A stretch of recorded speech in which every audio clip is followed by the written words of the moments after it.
But welcome back, and we're gonna work on the F350. We're gonna get some stuff done. First thing first, we got a bowl leak, and we're gonna take care of that. But first, let me explain why I was gone for so long and stuff that was going on behind the scenes and stuff, so you guys can kind of at least feel like you're cut up a little bit.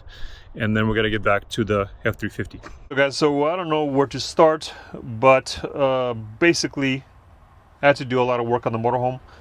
Fix the ladder, paint some stuff, fix the AC, fix some steps, fix some stuff on the inside here and there because we were trying to sell it. So that took pretty much a few months just to try to get things in order, get it to running good, to working good, list it for sale, take some pictures, and then we finally found a guy that likes Tupac. He came with his friend, picked it up, and they drove it somewhere into the mountains, and they probably are still living in it. Then we had to redo the laundry because it was kind of old school when we first bought the house. We left it that way, and I wanted to learn how to do tiles, so I ended up trying to redo the tile myself, which turned out pretty good. Then we had to do a little closet, shoe storage area underneath the stairs, so that took some time planning, trying to figure out how to do it the best so we can have the best, storage for that corner area underneath the stairs. At the end, it turned out pretty good, and that will give us more space for our shoes and stuff like that to pretty much put underneath the stairs, so it's not all over the place. Then we decided to take a Florida trip with some friends, so that was pretty fun. We went to pretty much to the beach. We went to the pool at the hotel. That was super nice, and everybody liked it, enjoyed it. Then I picked up an RV, one of those spur of the moment buys, and we bought it. It was pretty bad, so that will be on a channel later on as well. Then after that, we decided to go to Newport Beach, South California area. Another little break, a little road trip with the family, and on the way back we decided to stop by Hearst Castle. We've never been there, so that was a really nice spot to check out and relax a little bit. Then after this road trip, I realized our car, the Tiguan, was a little too small, so I started looking at auctions, and we ended up picking up Atlas, which was way more roomier, which was much better for the road trips for all of our stuff. So that was a pretty good buy with not too much damage. And then later on, when we fixed the RV, we decided to go to a road trip to Disneyland. We've never been to Disneyland, so that was a fun little road trip, also with friends, and that was pretty fun. At work, stuff changed, routes changed, so that changed a few things in our life as well, trying to adjust to a new schedule. Then I picked up a GLK, diesel GLK, which will also be on the channel. Then I picked up a Touareg, which I kind of thought was a diesel. I thought it was like, I was half asleep, so honestly I just put my bid on and I won, and luckily it was down the street, so I was able to pretty much take an Uber there and then drive it back. So that was a fairly easy fix. Sadly it was gas. I wanted the diesel, just kind of overlooked that minor detail. And then kids changed schools, so that was took some time to get adjusting to some homeschooling, some private schooling, all that stuff. So that was some adjusting as well to our life. And throughout this time, for some reason, I've been feeling a little bit unhealthy, a little bit overweight.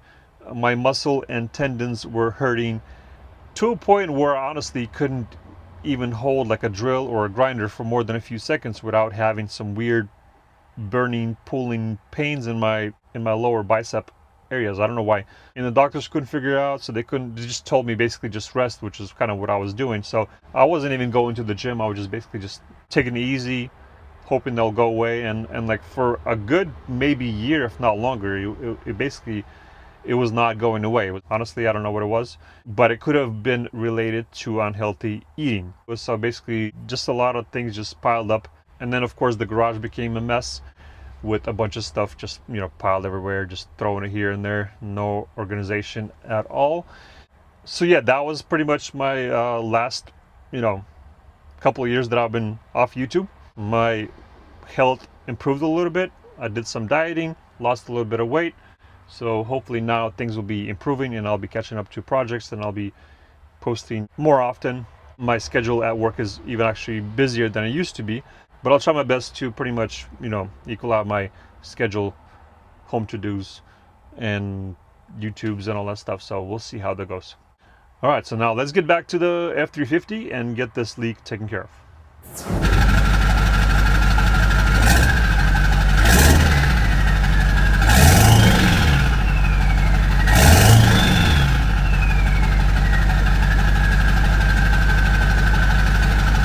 So yeah, for the longest time, this thing has been sitting around doing nothing, collecting dust, collecting, I don't know, rats or...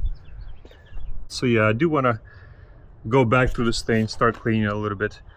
I'd still want to change the coolant to the correct green one, because I put this in a while back. But yeah, let me show you the leak that I have on the bowl. Alright, let me see if I can show you where the drip is.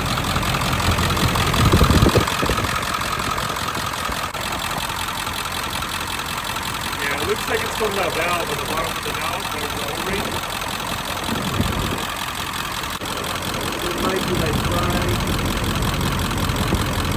here, there's the O-ring there. Oh yeah, okay, let's see what's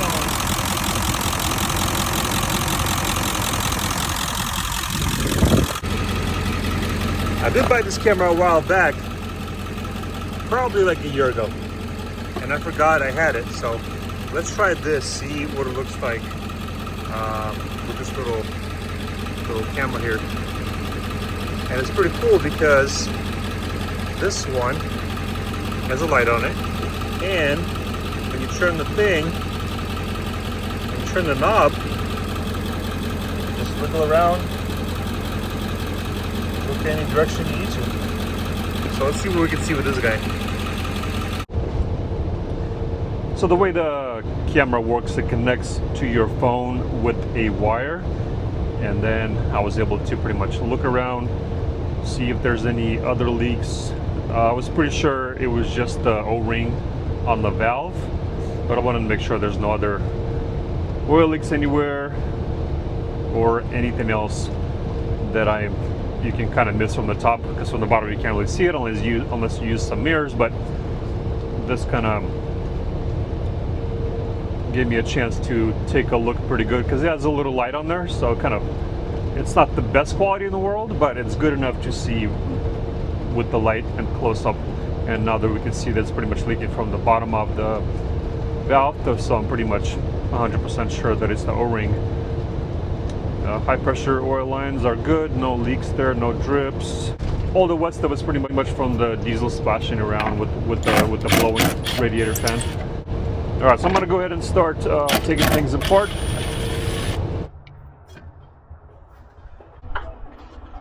I'm gonna remove the cap from the fuel bowl, so it drains down, so it drains out easier. I'm going to open the valve in the back and let it drain out to the bottom. I put some pads on the bottom, so it goes into the valley, goes to the back of the engine, drips down. And I got this Torx bit, and we're going to slowly remove, kind of a little bit at a time, no rush. It's a really tight area, so it's kind of awkward to get in there.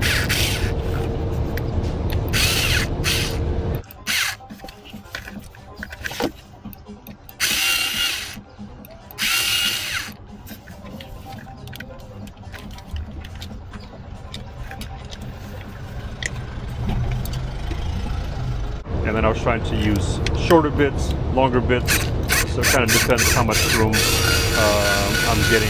Because two of the screws are a little bit higher, two of the screws are a little bit lower, so it's basically whatever works. And of course I ended up dropping the valve down into the valley with some screws, so I had to pretty much fish them out. Luckily, seems like the valley is still pretty clean after I cleaned and painted from my previous couple of years ago. So when I get back into the valley just to clean it up and see how the paint is holding up, that'd be kind of interesting to see. Now that I changed all the O-rings, pretty simple. The inside valve, you had to kind of push out with the pry tool, and there's another O-ring on the inside. So I pretty much changed all 3 O-rings that came with the kit. Now to install it back in is pretty simple. Pretty much just line it up, put it in, put a couple bolts, hand tighten a couple bolts.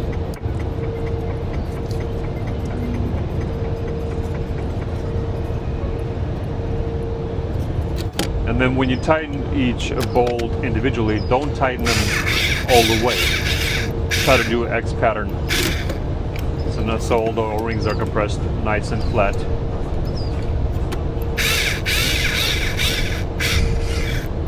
And with my 90-degree angle little tool, I basically just kind of snug them all up the best that I could, at least for now, so I know that everything is nice and flush.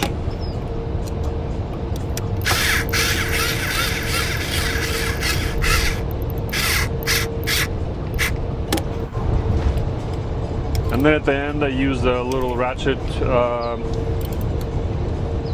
tool to pretty much tighten them by hand, so you don't strip them, and you want to make sure that everything is nice and tight, flush. Don't want to use a power tool to tighten the plastic valve because you might snap or you might break a thread, who knows.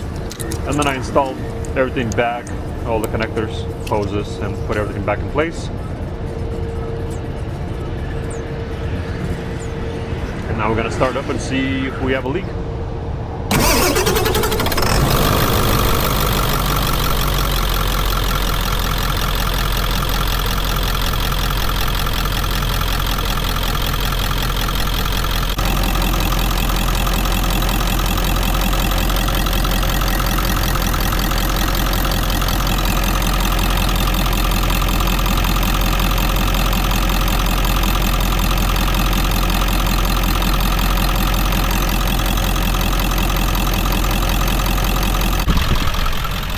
Alright, that's good, the leak is done. So at least we got some fixed. And usually it leaks when you don't use the truck for a while like I didn't. And usually they either dry out or who knows. But yeah, I gotta take care of this girl. I gotta get back into it, start cleaning it, replace this sock, detail the engine, and continue doing more mods. Yeah, I gotta charge the batteries just to make sure they're nice and topped off, change the fluid, and I do have engine light on, and I think that's the harness on this side, on this valve cover. Underneath the valve cover there's a harness that it shows, I think it shows injector issues 1 through 4 or whatever, so I'm pretty sure it's the harness. So I'm probably gonna go ahead and order both of the harnesses for both sides and just go ahead and replace them. All right, here's the O-ring kit that I bought on Amazon. I got 2 sets, and the screwdriver kit right here. Really awesome kit. I'm glad I bought this also on Amazon. Like, you can pretty much convert this to however you want. You can separate these, you can separate this one, disconnect this one. You can just have just this piece, and you can connect, you know, you can extend it, you can not extend it, whatever you want to do. Super cool. So, and then you can obviously just, you know, do whatever you want with it. You can put one in here, one in there, just anything you can think of. Make it super convenient for tight spaces. Works really well. And like I said, all sorts of combinations. Hope you enjoyed this video, maybe helped you out. Thank you guys for watching, and we'll see you in the next one.